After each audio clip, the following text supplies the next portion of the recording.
Great. Well, hello, everyone, and welcome to our 7th Panoramas Roundtable discussion of this semester. I'm Kaylin, the Panoramas coordinator for this academic year. For those of you who don't know, Panoramas is an online student-led publication dedicated to the news, art, research, and culture of Latin America, the Caribbean, Latinx diaspora, and the Caribbean diasporas. This semester, we're hosting Roundtable almost every week.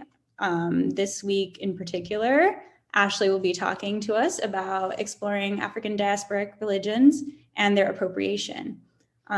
Please like us on Facebook and follow us on Twitter and Instagram to stay up to date. And I will also post the article that Ashley wrote that we will be speaking about in the chat.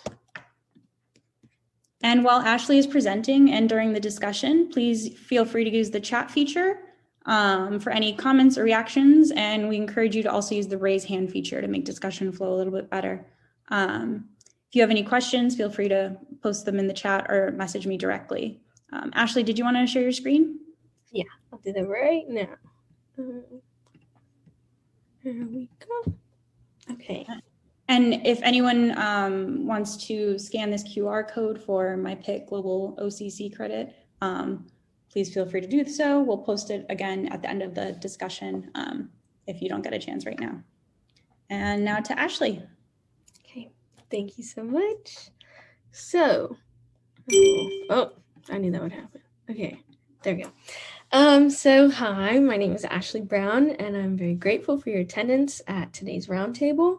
So today we'll be talking about African diasporic religions, and this will be a conversation about celebration and appropriation. And I want to first say that the knowledge I will be disseminating today is based on the research I did for my article, which you can find on our website, as Kaylin said. And yeah, so for today's agenda, we will be talking about what is an African diasporic religion, the histories and origins of these religions, Candomblé, Gimbanda, Santeria, the appropriation on social media, and we'll have a discussion, and then I'll have like a few end remarks. And we'll have room for discussion at the end. I'm excited to hear your insight. So before we begin, I wanted to give a little insight, read this quote aloud, so it can give you kind of like context as to what we'll be talking about today. So the quote reads, "The gentrification and commodification of non-Western medicine and spiritualism is dangerous, all at the expense of the very people who created it." So first, we'll be talking about African diasporic religions and what qualifies as a diasporic religion. So I first wanted to put a disclaimer when we talk about this, because there's a lot of generalizations that we have to make when talking about this because it's so vast. But what I said here is Africa is far too vast geographically to make any valid, broad-based generalizations. And unfortunately, a lot of these discussions about religious beliefs and ritual practices in Africa rely on sweeping generalizations, not considering the complexities of the continent. And this has the negative, if unintended, consequence of rendering a portrait of Africa as stagnant and unchanging. And so I wanted to make that clear. But for the sake of context, there's no single description that can encompass the full range of the diversity of African religious beliefs.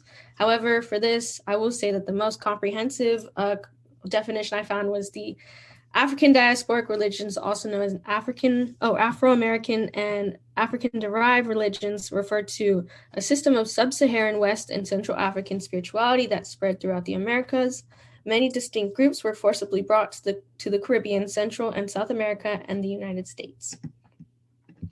So we'll be giving a brief overview and history of the origins. And yeah, as it says here, where do these religions and spiritual practices stem from? So African diasporic religions are practices that have developed among enslaved Africans and their descendants in various countries of the Caribbean islands and the Americas. This development stems from the years of colonization and cultural resistance. And so all religions from a similar origin, or they all stem from a similar origin, and that is the Yoruba religion.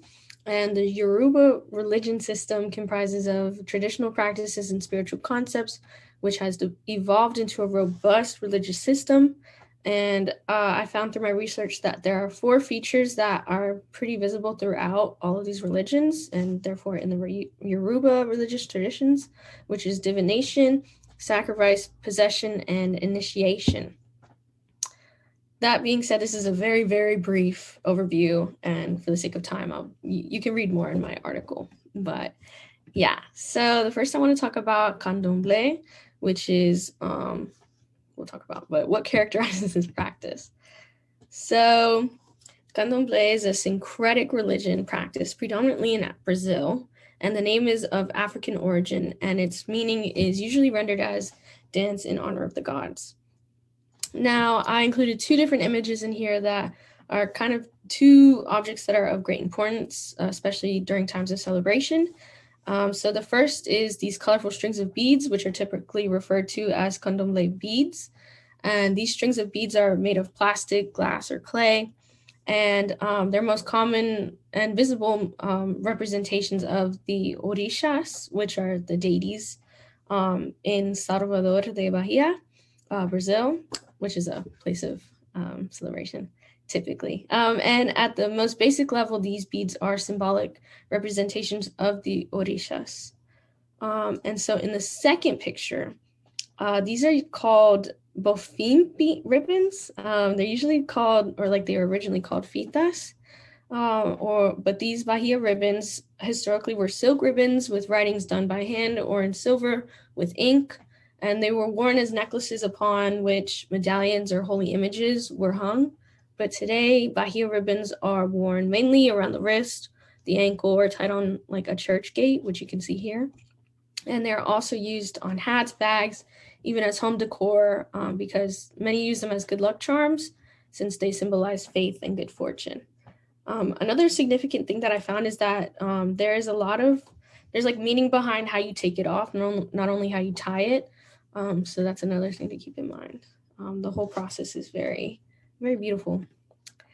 Next, I want to talk about Gimbanda and what characterizes this practice. So Gimbanda is an Afro-Brazilian religion practiced primarily in the urban cities centers of Brazil. And there are people who perform these rituals called trabalhos. Yeah. And they're used to ask the spirits for typically vengeance, love, justice, or business.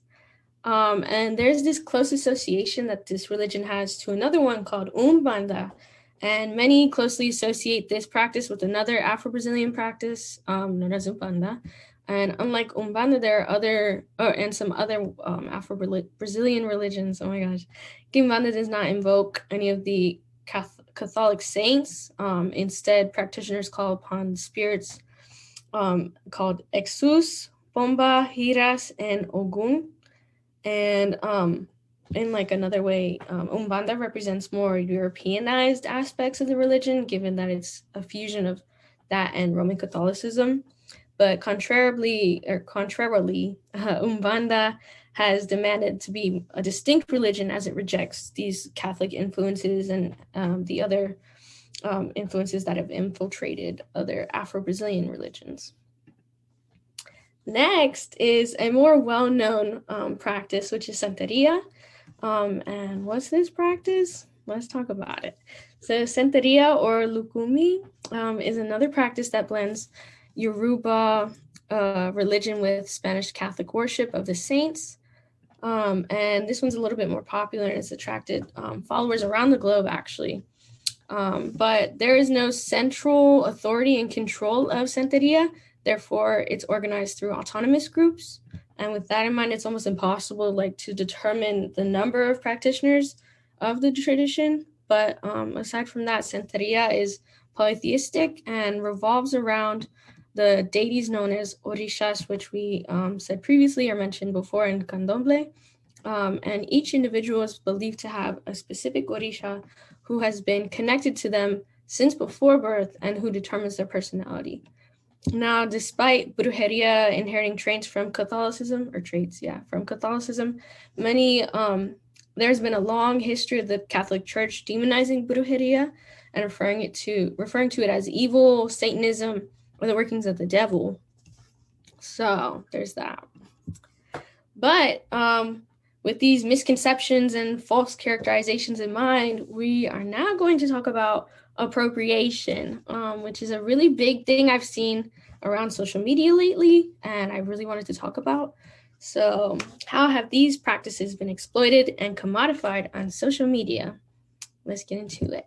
So I wanted to first read this quote, and it says, "It's either just for aesthetics or what's going on to spread and become more viral, but TikTok's time limit only exposes people to the basics too, rather than the grounding principles and histories behind these practices." So there's that.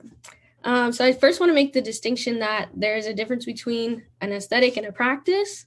And in many of these instances, it's very much used as an aesthetic, a trend, something fun with no consequences. But one of the main perpetrators of this romanticization of these practices is TikTok, specifically the section of TikTok known as witch talk.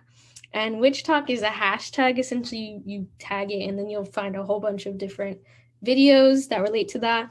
And it's used for people to post themselves doing spells, talk about the experiences they had with these spiritualities, or like getting haunted or possessed and all these different things. But it is not, there are some like positive aspects of witch talk. I mean, there are people who try to use that platform to make these religions known, to like help people understand these practices and the beautiful history behind it.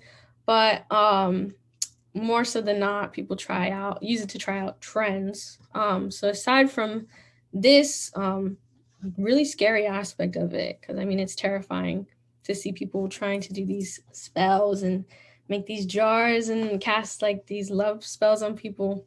But another very harmful aspect of it is the appropriation, is the development of businesses that profit off of these practices. And typically I see that most of the people that develop these businesses are not of African descent, do not have any like background in this, just nearly see it as like an aesthetic or something that they can profit off of because it's cute.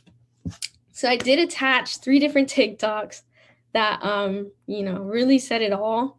This one, a few of them I turned off the audio because it's just music playing, but I will be talking about this one. So this one, oh my gosh, of course that one played. That audio is on. But anyway, so this first one is called a honey jar.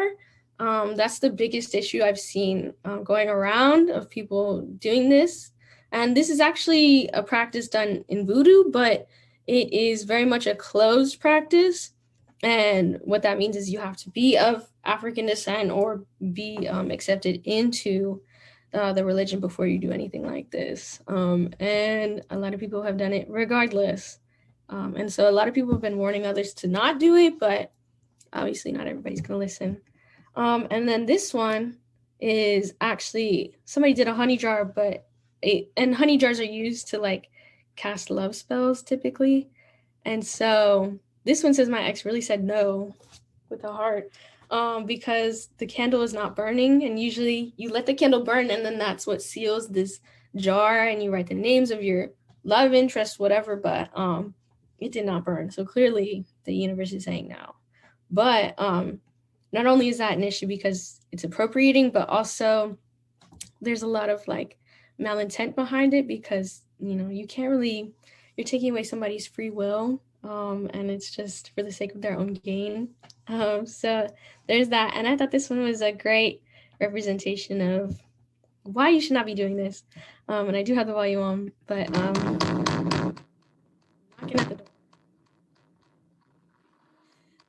So there's that.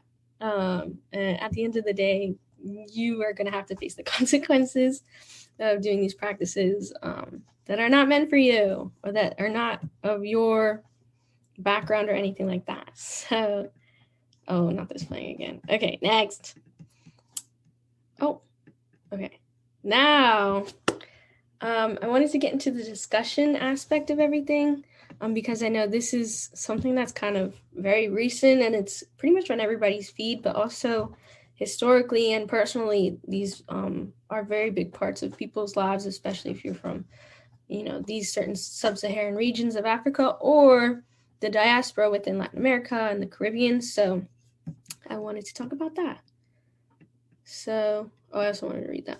Let's talk about ways we can initiate change through our own conscious decisions. Accountability. So I wanted to have a mini conversation about appropriation versus appreciation before we start, and just to get the terms out the way and clearly define them. Appropriation is the unacknowledged or inappropriate adoption of the customs, practices, ideas, etc. of one people or society by members of another and typically more dominant people or society. And then appreciation is the earnestly seeking to learn about or explore a different culture. You learn, you listen, you strive to understand, and you seek to honor its beliefs and traditions. So with that in mind, I wanted to ask you all a few questions. They're pretty open-ended, and like you don't have to be an expert to want to answer these, but yeah. The first question I wanted to ask is, have you heard or witnessed any harmful stereotypes online or in your personal lives regarding these religions or spiritual practices? Feel free to answer anything you want. I know I have, but I've talked about it because I've mostly seen it through TikTok, or Instagram. Tumblr back in the day, very bad place, but yeah. Do we want to raise our hands or something, or we can just talk? Sure, yeah, we should raise our hands, but go ahead. Okay, sorry. I was gonna say I also saw there was this witch talk drama over the summer that was baby witches versus new witches. It was really interesting, and I remember this one girl was saying she was channeling a voodoo god, Papa Legba. That's what she said. Yes. Mm-hmm. And I remember just being I don't know if that's cultural appropriation because it's it's a religious symbol, and I don't know, or person, and I don't know if you can gatekeep that. So it was very interesting because it was this white girl who was saying she was channeling this African god. It was really interesting. Right. It's scary. I know, I've seen a lot too. I saw that exact thing, and I was oh, because they're if you're not of this descent, what ancestors are you channeling? Who are you speaking to? And so, I think there's a lot that we have to keep in mind. Usually today between now in America, between pandemics and protests and everything like that, those who practice African religions are finding solace and liberation in their traditions or connections to their ancestors. So, I don't want to be the spokesperson or, give into the gatekeeping, but people definitely got to keep in mind what they're doing and who they're talking to, because it may not be for them. But yeah, thank you for mentioning that. I completely forgot. Sophia? Yeah, so I mentioned to Ashley the other day that I did my capstone research about syncretic religions. And as part of that, I got to go to some botanicas, which are spiritual stores here in Pittsburgh. And I interviewed one of the owners, and I asked especially for things like Santeria or voodoo, if you see people buying those things, what do you tell them? Do you make sure that they're part of the practice or whatever? And she says that because she actually is not, there are 3 owners of, it's called Arts and Crafts. I don't know if anyone's heard of it, but it's in Pittsburgh.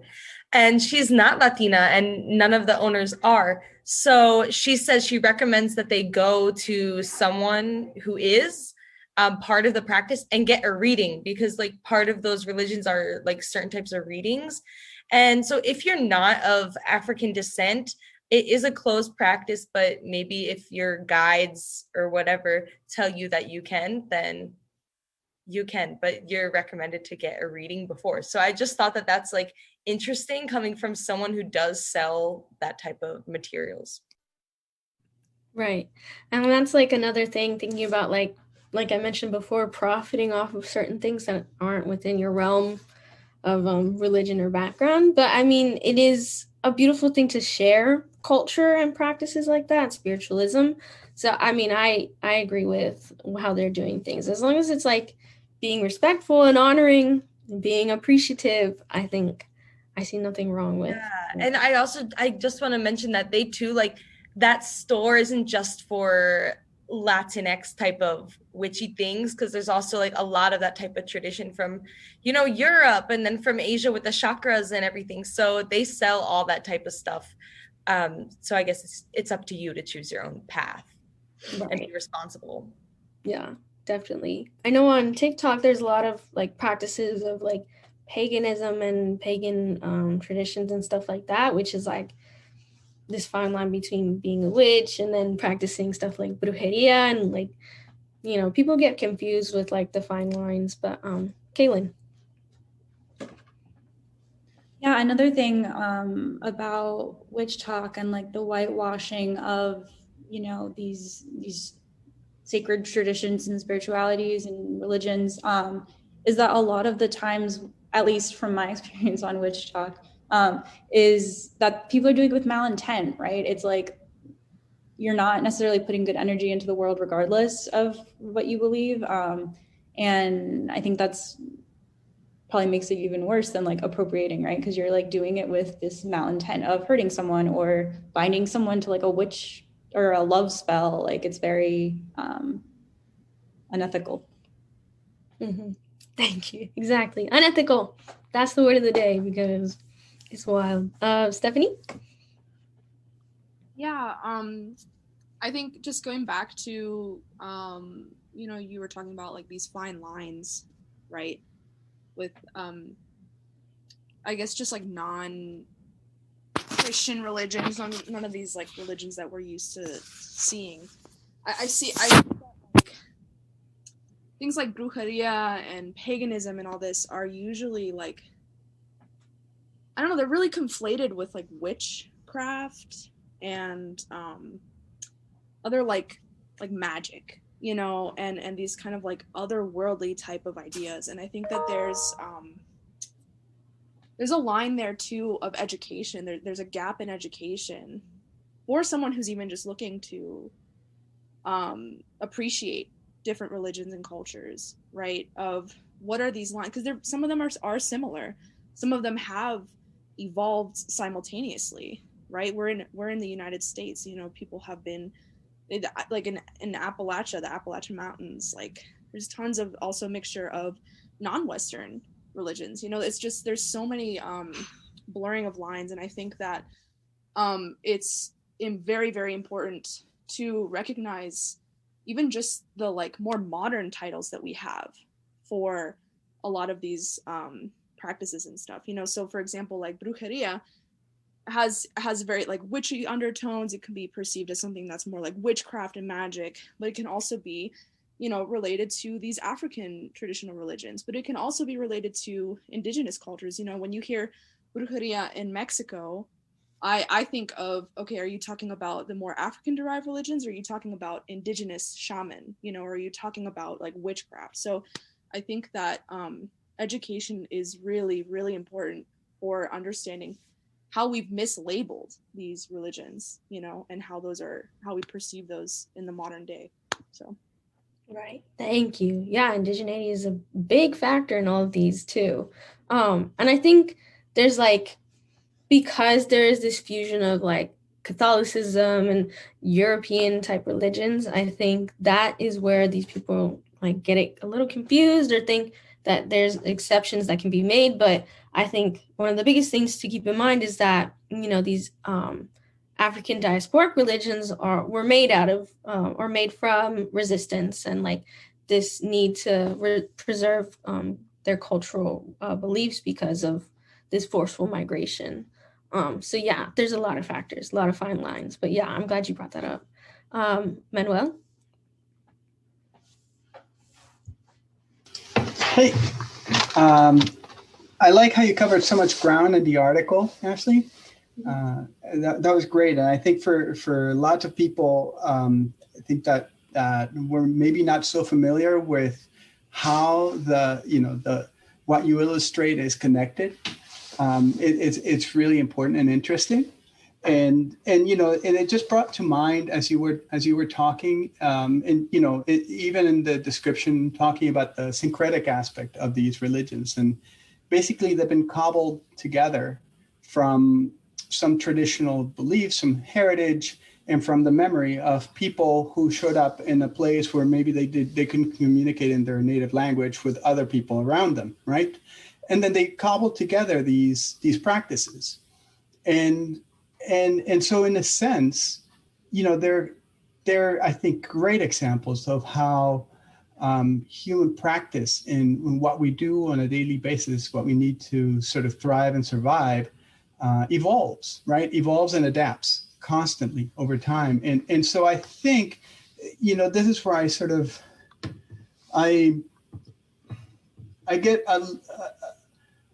resistant to the idea that that new ways of appropriating and sort of mixing and adding and adapting practices should not happen, because it's going to happen anyway. I remember, and this is going to sort of put an age on me, like you all don't know already, but the first time I ever learned about voodoo was in a James Bond movie, Live and Let Die. And, it basically Hollywood making some money from disseminating practices that were maybe not so well represented. And then throughout the later 70s and 80s, Santeria figured prominently because of all the, the drug cartels all around Miami and all the connections with the Caribbean and all that stuff. And so also disparaging, practices and groups of people all together painted with the same broad swath. And to the point that when I lived in Miami, we could see the shrines outside of certain houses and say, ooh, they're probably killing chickens and, just putting hexes and curses on people, which is, it's just a different way of seeing that's completely distorted without understanding. So, I think that I see the point in respecting and allowing people to go on and not to, I think it's important not to take over and be imperious about how somebody practices. But at the same time, I think that there's an aspect where these practices are going to evolve and adapt to time, and they don't stay the same. They haven't stayed the same in Africa and the areas where they originated. They haven't stayed the same over the last 300-400 years in the places where they practice now, and they're not going to. And I think I think there's a lot more subtlety to that part, and that I think we need to appreciate how important that is for human survival. Right. Exactly. Thank you for saying that. Yeah, because there's that big thing of progress versus preservation and trying to honor tradition while also being, mindful of how advanced and ever changing our world is now. I saw a lot of that in my research as well.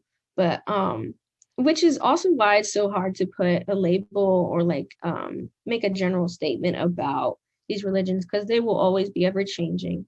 They will always be adapting to whatever environments, social factors, anything like that. So I'm glad you said that. It's definitely a perspective to consider. Nadia? I really like the point that Sophia brought in the chat, because Christianity was used to enslave Africans and was used to enforce slavery. And it's very unfortunate that a lot of Africans don't know traditional religious practices of their own to even call out appropriation, because Christianity has been forced down their throats. So now, a lot of people are going on TikTok and don't even have any idea of these religions at all, and see people capitalizing and calling it a new thing or a new trend because they don't even know their own background, because it's been stripped from them, any remnants of their land. Right. It's terrible. And that relates back to what Manuel is saying, this changing, and it can either be for good, where it holds on to these traditions, but is a positive type of change, but also it could be a change from ignorance and this fear of trying to trace back different beliefs and everything like that. So TikTok can be used as a way to disseminate actual real constructive knowledge and bring awareness. But yeah, far too often we're seeing that people are using it to, make it cute, and like the baseline knowledge that they get from the internet is their inspiration for doing all that they do. So yeah, beautiful point to bring up. Oh, yep, Sophia. Yeah, just going off of what you guys were just saying about like drawing the fine lines, and you said something about tracing back. I'm super interested in religion and spirituality, so I do like a lot of research on my own about this stuff. And something that I found is that in all over the world, there are really similar practices. Like if you really want to trace back, and because you want to do some sort of spell, like there exists that stuff in ancient Europe and ancient Asia, like in ancient America, with indigenous practices. So no matter where your family history is from, you can go back and like find something that feels true to you and right for you, without necessarily appropriating someone else. And I think that's kind of one of the beautiful things of spirituality, is that even though everyone has their own traditions that trace back for a certain ethnicity or whatever, it all is kind of the same at the end of the day. Like a lot of it has to do with like finding good energy and cleansing your space, and exactly. Even Catholicism does have that. Like there was the whole mysticism in Spain and medieval Europe, his Catholic mysticism. So really, no matter where you're from, I think that you can still find what you're looking for spiritually without appropriating. Sorry, I couldn't unmute for a second. But yeah, spirituality at its core is about the spirit, about the soul, and it's about, sort of this opposition to material and physical things. Like it's supposed to be about, internal reflection and prosperity through the self. So I think, yeah, this twisting and tying with, very harmful things definitely comes from that colonization, this need to kind of, what's that? Conquest, that's the word. Need for control, really. So yeah, beautiful point. Antonio? Hi, yeah. I just wanted to say that I think one of the most powerful ways that we can like support other religions that we're interested in learning, because it's obvious that everybody here is like somewhat interested in these types of religions and spirituality in general. And I think as like people like learn about these things, perhaps like it's just important to, again, with like what Stephanie was saying, is to just know that you're never going to be finished learning about these sort of things. There's absolutely no one sweep like answer that we can just like conform to. And I think that's cool personally, just because like I love learning about these sort of things, and I love learning about spiritualities. And just that, learning it from, although, okay, there is a difference between like learning it from this witch talk person who, doesn't really know what they're talking about, and then learning from like actual people who practice that culture. And I think that's important too. There you go. My mouse keeps disappearing.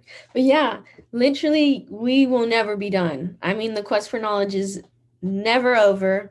And it's so nice to like, especially now in this age of technology, you have all these different resources, and you can be intentional about the things that you consume, for sure. And, I wouldn't recommend using social media and TikTok, all that as your sources. But I mean, if you know what you're talking about and you've been consciously researching things, I mean, it can be fun to relate to people on that level. But yeah, I'm really glad you said that. It never stops. It really doesn't. And supporting and listening to the people that do practice this, and have ancestors that have connections to these practices is very important. Always listen to the people who are actually in charge of this, because I mean, I wouldn't go listening to people who started like spirituality businesses and don't know a thing. So anyway, Stephanie. Yeah, building off of that, I think it brings up this question of how do we find credible knowledge, and how can you even label spiritual knowledge and religious knowledge as credible? So not only do we have this problem of like, okay, well, I want to learn more, I'm going to do my Google searches, I guess. Right. And so maybe I'll go to a botanica and try to find out if that owner is, legit, or is this source that I'm looking at online or social media or even just a friend of a friend, how credible is that? So that's one issue, right? But then the other issue is like, okay, well, what is that measurement of credibility? What do I know? And what do these other people know? And like you said, there's also like you mentioned when you were talking when you were just debriefing on the topic that some of these practices are sacred. They're not meant for everyone. They're not meant for the public. They're not meant for to be shared just out of anywhere. And I think we forget that there's a lot of this knowledge that isn't accessible on purpose. You are not supposed to access some of this information early in your spiritual journey, or you're not supposed to access it at all, because you don't have that knowledge, you don't have that training, you don't have that connection. There's a lot of nuances. And so I think those are two major issues. And I don't have an answer for like how you would, go about that. And I don't expect anyone to have like a very clear answer. But yeah, I mean, how do you? Can y'all hear me? I'm sorry, my thing froze. Oh. Yeah, how do you navigate the gap in finding credible sources, but then also determining what those kinds of sources would be? Right, exactly. And I think one of the interesting like parts of this is that a lot of African diasporic religions are orally distributed. So like, and that goes for a lot of different religions that stem from African roots, because of the way people were forcefully moved around, and they didn't have access to writing or didn't have like the skills to write because of this, the lack of education. So yeah, it's really hard to pinpoint a lot of these origins and like know what you can have access to and actually finding things, but it's important that you look at for people and sources that are actually Black or know what they're talking about in terms of the African diaspora. It's very much, it kind of all goes back to just supporting and listening to Black people. It really does. I mean, who knows anything better than people who are descendants of those who created these religions and such. So I think, yeah, it's a really hard question to answer. And I think just being intentional and diversifying the things that you read is just one of the little things that you can do to combat this. And calling people out. I mean, if you're seeing somebody who's wrongfully practicing something or spreading false information, like research it, understand it, and see like what's going on, because I mean that's just like stopping one person can stop make a world of difference. So yeah, I'm really glad you asked that. Tonya, do you still have your hand up? Nope. Okay, there you go. But anyway, so and I kind of covered those questions, but I just wanted to kind of talk about any resources that you all might have since we're on the conversation or on the topic. I know I have a few. Let me read them off. Hold on. And you know what, Stephanie, you showed me one of these, but we have, if you go on Instagram and you look up these people, they're very useful. Their pages are very useful for learning about these different practices and spiritualisms. And I have 4. So one is Tatiana Tarot, like tarot card, all that. And she's responsible for like tarot readings, and she's really good at it, really authentic. Another one is La Loba Loca. Stephanie, you showed me them. The Hood Witch. You know how that goes. She's amazing. And then Brujita Chiquita. I thought that one was cute, so I added that one in. But yeah, sorry, I'm gonna look at the chat. I can never. That's just me. I'm trying to send the ones that you sent, but I only found the first one. So. I can find them in a little. But yeah, I'm finally reading through these. But yeah, anybody else have anything? Any Instagrams they want to share? Or even Instagrams like have a request? Maybe somebody knows of one. Somebody you're looking for.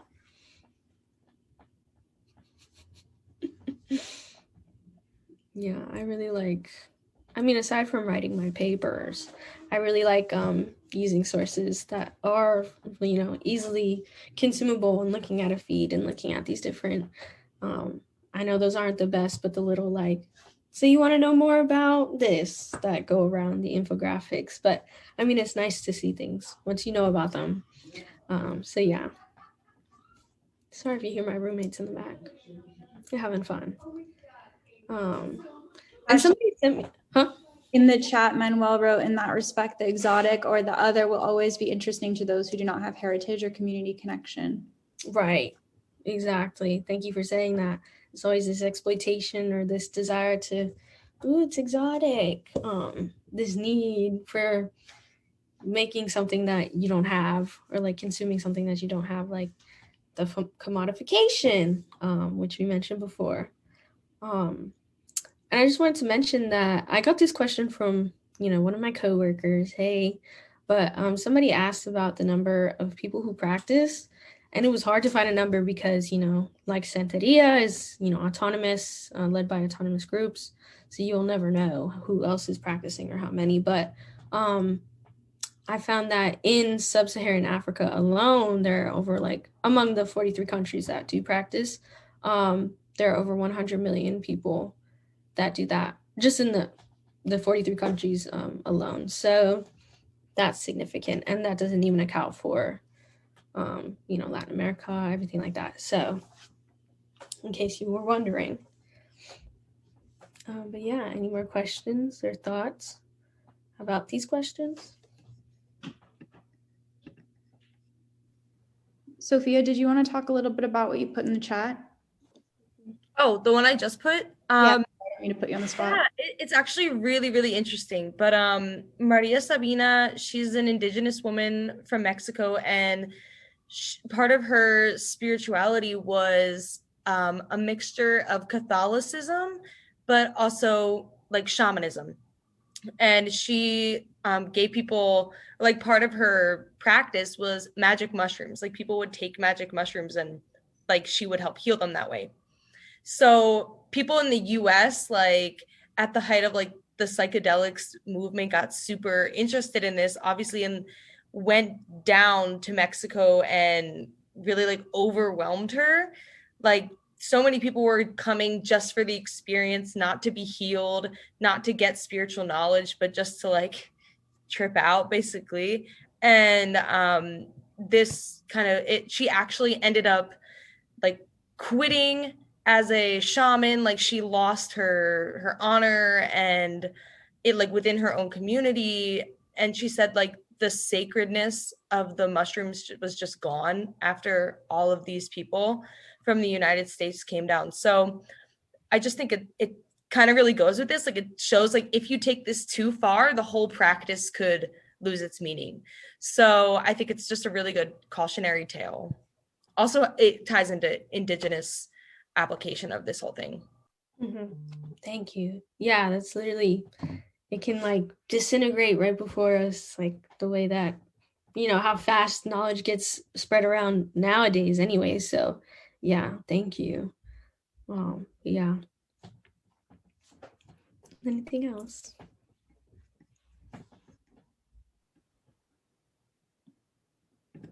Ashley, sorry. I wonder if you have any insight or examples on that fine line between appropriation and appreciation.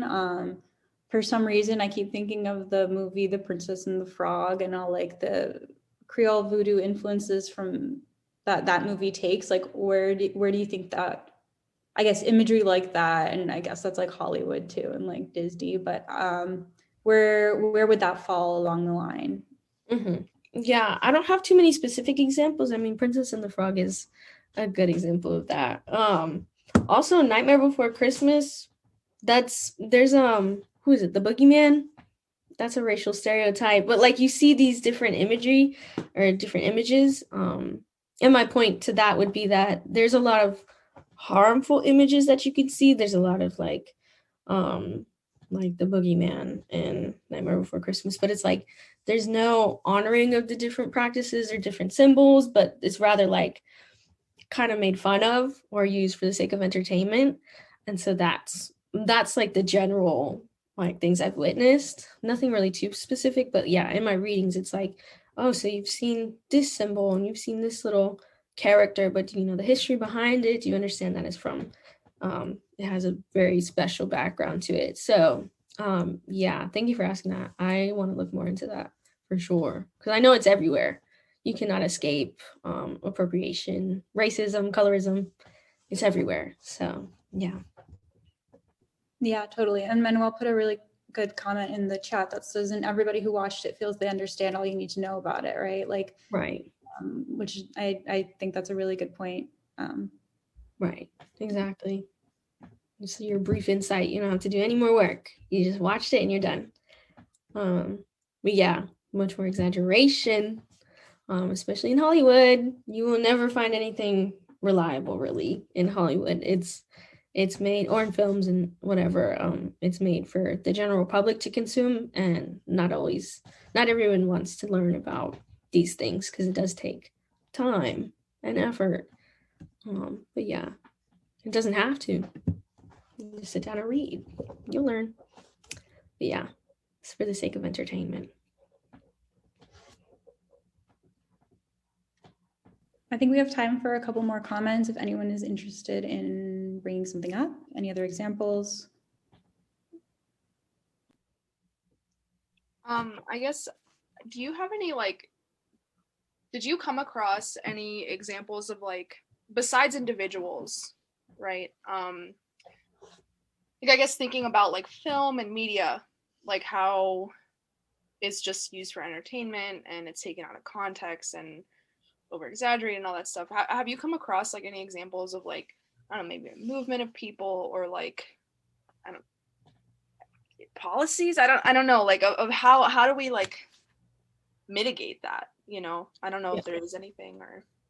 Yeah, I was searching. I was looking for maybe group type I don't want to say malpractice, that's medical, but group wide people or practices. But I didn't see anything any large crowds doing improper spells or anything. But I did see okay, I'm gonna bring her up, but Azalea Banks, right? She likes to talk about brujeria, Santeria, all that, and likes to argue about it a lot. But there was a moment in social media that she boiled her cat, right, or her cat's corpse to get the bones. But from that, I saw a lot of people oh, I might look into this. I might do this, and spreading misinformation about it, oh, take a live animal and boil it, all this stuff. So I think social media serves as this non-physical body, but it's so things can get so easily misconstrued and spread that it's not so much physically, but online you see this groups of people swarming to different aspects of these religions and grasping onto that. So nothing that I could find physically, though I'm sure it's out there. But yeah, I was really searching for that too. That would have been wild. Let me know if any of you ever find it. Please email me, send it to Panoramas, tweet at us, because I would love to know. But oh, Juliana. Hi, can you guys hear me? Mm-hmm. Okay. I'm not sure if this is something you talked about. I had to come late because of work, but I think a really blatantly obvious example is things like Halloween, where people take the most rudimentary version of different religions and cultures and boil it down to what I said in the chat, like something that's like hyper exaggerated, like almost like a cartoon, like and that's what I feel a lot of media does, is just project like the face of a culture or of a religion or of like a spiritual practice. And like you said, like that's all people ever feel they need to know about it, is like the outline, like the dictionary sentence of what this thing is.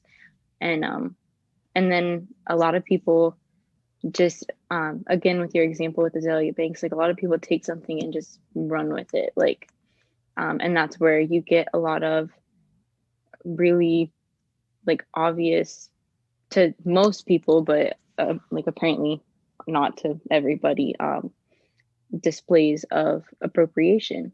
And I just think that that's something that would take a lot of education and a lot of listening on people's parts to understand how that's offensive, because even like in this decade, you still see people doing blackface or dressing as like voodoo witches, and they don't understand why why that's wrong.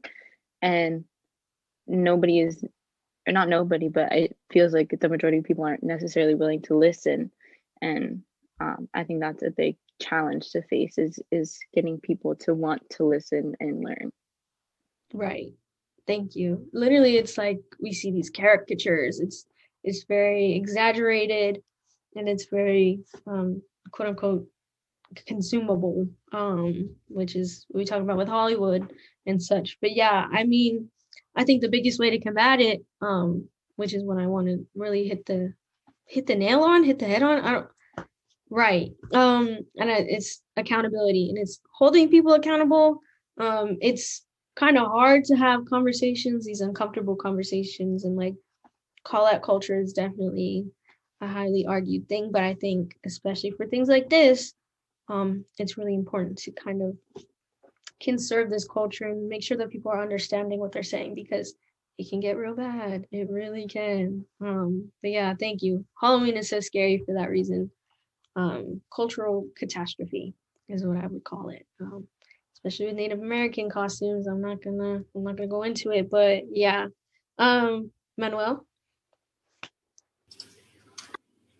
This might be a conversation or a reflection for a lot, not just this topic, but just in particular. And I think we all intuitively know the answer, but at what point is that profit motive really what drives the distortion, right? At what point does, say, a botanica that makes that is sustainable and can not only pay its bills but allow its owners to thrive? At what point are they exploiting and leveraging the practices? At what point, is a documentary sensationalizing, a particular group or practice, and then sort of sustaining, creating fame? At what point is a TikToker that's actually commodifying their followers and views? Is there? I don't think that there's a hard and fast line, and I think, from the framework that we live in here in the U.S. and that we understand a lot of the world, I think that that's a question that we need to be asking a lot about, because ultimately even imperialism and colonization, deal with that dynamic. At what point is what you're doing really more about your own well-being rather than, a system of that is sustainable? And I don't know, maybe a question that applies to too many things, but in this particular case, and as you were framing the issue, I think it's particularly worth thinking about. Mm-hmm. Right. I'm glad you said that, because I mean, it's a reflection we can all make within ourselves. But I think one way that we can actively combat that also is by giving back to the communities that gave us the ability to actually make a living, even though that, I got my opinions on that, but definitely giving back what you gain from, maybe spreading information with good intention is definitely very important. I think nobody should be able to profit off of these practices if they're not, mindfully doing so and contributing back to the community. But I mean, if they do with good intent, I think that's one of the biggest ways to kind of help out this cycle of violence. And I mean, it's reparations, really, truly. And I know we're running out of time. I don't know if you still have your hand up, Juliana, but yeah, I wanted to make one last remark, if that's all right. Did you have something to say, Juliana? Okay, good. All right. And so, yeah, this is just my last thing to say, but I hope you all pretty much learned this from our conversation. Though this presence is beneficial for the sake of growth and awareness, it can be weaponized against those who profit or those who share their honest practice. It is not uncommon to see business, organizations, and people using ancient wisdom and customs in order to profit. So yeah, that's just one thing. And this presence being the presence of these spiritual practices. And so one thing that I wanted to say to leave you all with is that it is not only courteous, but indispensable that we act with intention when choosing to support or learn about these practices. And support, it also means supporting business and people who spread this information. So yes, that was it. And keep an eye out for next week's roundtable, which is on the state of Puerto Rico, context and conversations on the status of the island by our very own Abby, Bridget, Isabel, and Katie. It is going to be beautiful, no doubt. So yeah. Not next week, 2 weeks from now. Sorry. That's what I said. Thank you. Thank you so much, Ashley. That was a wonderful ending and a wonderful discussion.